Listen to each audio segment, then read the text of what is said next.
গরমকাল মানেই ছোট বাচ্চাদের জন্য বাড়তি যত্ন। এই সময় তাদের শরীর দ্রুত পানিশূন্য হয়ে পড়ে, তাই খাবারের দিকে একটু বাড়তি নজর দেওয়া জরুরি। আমি যেটা করি, প্রথমেই তাদের বেশি করে পানি, ডাবের পানি আর লেবুর শরবত দিই। এগুলো শরীর ঠান্ডা রাখে, হাইড্রেটেড রাখে। এই সময়টায় তাজা ফল যেমন তরমুজ, পেঁপে, আম, আনারস খুবই উপকারী। তবে খালি পেটে কখনোই দেব না। খাওয়ার পর আধা ঘন্টা পরেই ফল দিই। দুধ আর দই, এগুলোও খুব জরুরি। ঠান্ডা ঠান্ডা টক দই একদিকে পেটের জন্য ভালো, অন্যদিকে গরম কমায়। ঝাল আর তেলেভাজা খাবার যতটা সম্ভব এড়িয়ে চলি। বরং খিচুড়ি, ভাতডাল বা সেদ্ধ সবজি দিয়ে হালকা খাওয়া দাওয়া রাখার চেষ্টা করি।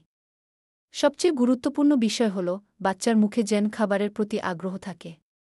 তাই মাঝে মাঝে আমি বিভিন্ন রঙের ফল দিয়ে সালাদ বানিয়ে দিই। দেখতে সুন্দর, খেতেও মজা। এই গরমে বাচ্চাদের জন্য এই ছোট ছোট বিষয়গুলো খুবই উপকারী হতে পারে। খেয়াল রাখলেই সুস্থ ও হাসিখুশি থাকবে ওরা।